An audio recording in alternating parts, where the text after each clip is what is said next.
Seyfəddin Səfərov Azərbaycanın ədəbi mühitində Seyfəddin Hüseynli imzası ilə tanınır. O, tanınmış jurnalist olmaqla yanaşı ədəbi tərcüməçi kimi bir çox rus yazarlarının əsərlərini Azərbaycan dilinə çevirib. Faciənin böyüklüyünə baxın ki, fəaliyyəti ilə rus ədəbiyyatına önəmli töhfələr verən bir yazar, rus şovinizminin, Rusiyanın dövlət səviyyəsində yürüdülən etnik təmizlik siyasətinin ağır zərbəsini aldı. İyunun 27-sində Rusiya Federasiyasının Sverdlovsk vilayətinin Yekaterinburg şəhərində yaşayan Səfərovlar ailəsinin fərqli ünvanlarda yerləşən evlərinə gecə saatlarında xüsusi təyinatlı polis qüvvələri tərəfindən basqın edilib. Onlarla soydaşımız heç bir səbəb göstərilmədən saxlanılıb, onların ailələri ilə əlaqəsi kəsilib. Saxlanılan azərbaycanlılar dəhşətli fizik və psixoloji işgəncələrə məruz qalıblar. Saxlanılanlardan iki qardaş Hüseyn və Ziyəddin Səfərovlar həbsxanada işgəncələrdən vəfat ediblər. İyun ayının 27'si gün ortaya biraz qalmış. Yəni günün birinci yarısında mənə bir yaxın adamım zəng elədi. Rusiyanın Sverdlovsk vilayətində, vilayətin mərkəzi Yekaterinburg şəhərində Azərbaycanlıların kütləvi şəkildə evlərindən götürülüb həbs olunduğunu xəbər verdilər. Amma onun da verdiyi informasiyadan mən belə anladım ki, bu ənənəvi qaydada orada aparılan patrul yoxlamalarından yaxud polislərin gəlib hansısa səbəbdən insanları sıraya düzüb yoxlamadan keçirməsindən ibarət deyil. Bu hiss elədim, yəni onun dediklərindən də mən anladım ki, bu nəsə daha miqyaslı və daha qorxunc bir hadisədir ya da onun hazırlığıdır. Hadisə adi polis yoxlaması olmayıb. Bu, planlı bir aksiya idi. Səfərovlar ailəsinə aid insanların fərqli ünvanlarda yerləşən evlərinə eyni vaxtda, gecə saat 5-də daxil olublar. İnsanlar döyülüb, zorakılığa məruz qalıb.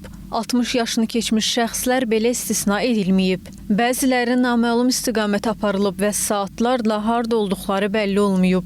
Mənim orada xeyli sayda həm qardaşlarım, onların ailələri, həm də qohumlarım var, tanışlarım var. Heç birindən əlaqə saxlamaq mümkün olmadı. Heç biri rabitəyə çıxmadı. Tam təsadüfən, indi artıq mərhum olan qardaşım Ziyəddin Səfərovun bir oğlu təsadüfən həmin gün başqa yerdə gecələyib. Ona görə də həmin o həbslərə düşməyib, kənarda qalıb deyə telefonu da özündə olub. Mən onunla əlaqə yarada bildim. Soruşdum ki, nə məsələdir, mən heç kəslə əlaqə yarada bilmirəm. O əvvəl görünür mənə demək istəmədi, sonra açdı, dedi ki, atamı, əmimi, o biri əmilərimi və çoxlu azərbaycanlıları polislər gecə saat 5-də eyni vaxtda evlərə gəlib soxulub, qapıları qırıb, ailələri fiziki təzyiqə məruz qoyub. Təsəvvür eləyin ki, onlarla Azərbaycanlı evinə basqın olur. Rusiyanın bu azğın, bu qatil polis rejiminin əlaltıları tərəfindən və heç kimə də heç bir halda məlumat vermirlər ki, bunları biz niyə tutmuşuq və hara aparırıq. Sadəcə evə soxulublar. Mən bunu bütün şahidlərlə dəqiqləşdirmişəm telefon vasitəsilə. İstisnasız olaraq bütün evlərə güc yolu ilə qapının açılmağını gözləmədən sındırıb içəri keçiriblər. Hətta bəzi qapıları çərçivəsindən çıxardıblar. Girən kimi evdə kişiləri döyüb zərərsizləşdirib, qadınları itələyib bir tərəfə yıxıb, telefonları yığışdırıblar. Gənclər emosional olur, bilirsiniz. Elə o cümlədən mənim qardaşım, mənim əmim uşaqlarının oğlanları da ani bir müqavimət hissinə qapılsalar da bunları da döyüb zərərsizləşdiriblər. Hətta bir saata yaxın atası ilə bir yerdə döyülən mənim əmim oğlu və əmim nəvəsi var.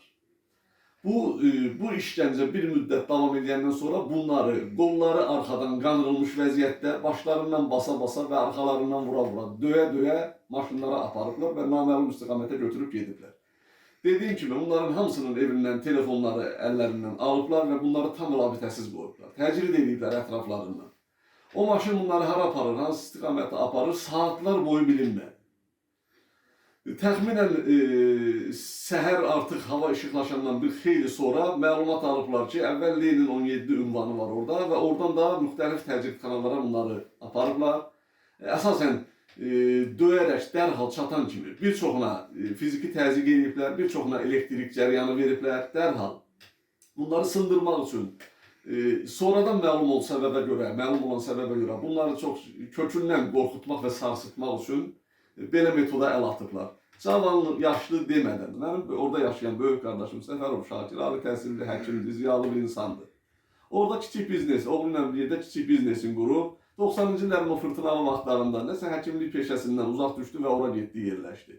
Ondan sonraki qardaşım 1964-cü təvəllüdlü hal-hazırda orada həbsdə saxlanılan. Bax, mən sizə bu açıqlamanı müsahibəni verdiyim müddətdə o hələ də həbsdədir.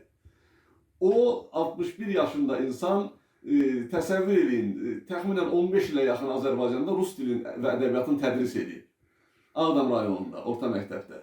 Və sonra o da getdi, həyatını orada qurmağa məcbur oldu. Yenə dediyim kimi iqtisadi sıxıntılar üzündən.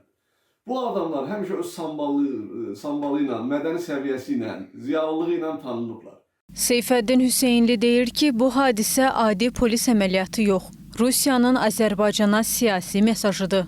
Bu hadisə qardaşlarıma, Səfərovlara qarşı edilmiş basqın işgəncə deyil. Bütövlükdə Rusiyada yaşayan azərbaycanlılara qarşı qurulmuş oyun və Azərbaycana təzyiqdir. Ukrayna müharibəsində döyüşçü tapmayan, məğlubiyyətlə üz-üzə qalan Rusiya bununla azərbaycanlıları, ümumiyyətlə miqrantları qurban kimi istifadə etmək istəyir. Rusiya bugün Ukrayna müharibəsində yeni əskərlər tapmaqda çətinlik çəkir. Miqrantlara və xüsusilə azərbaycanlılara qarşı artan təzyiqlər onları qorxutmaq, susturmaq və ya istifadə etmək məqsədi daşıyır. Bu, həm də Azərbaycanın müstəqil siyasətinə qarşı təzyiq formasıdır, deyə Seyfəddin Hüseynli bildirib. İlham Qasımlı, Nuray Qədirli, APA TV.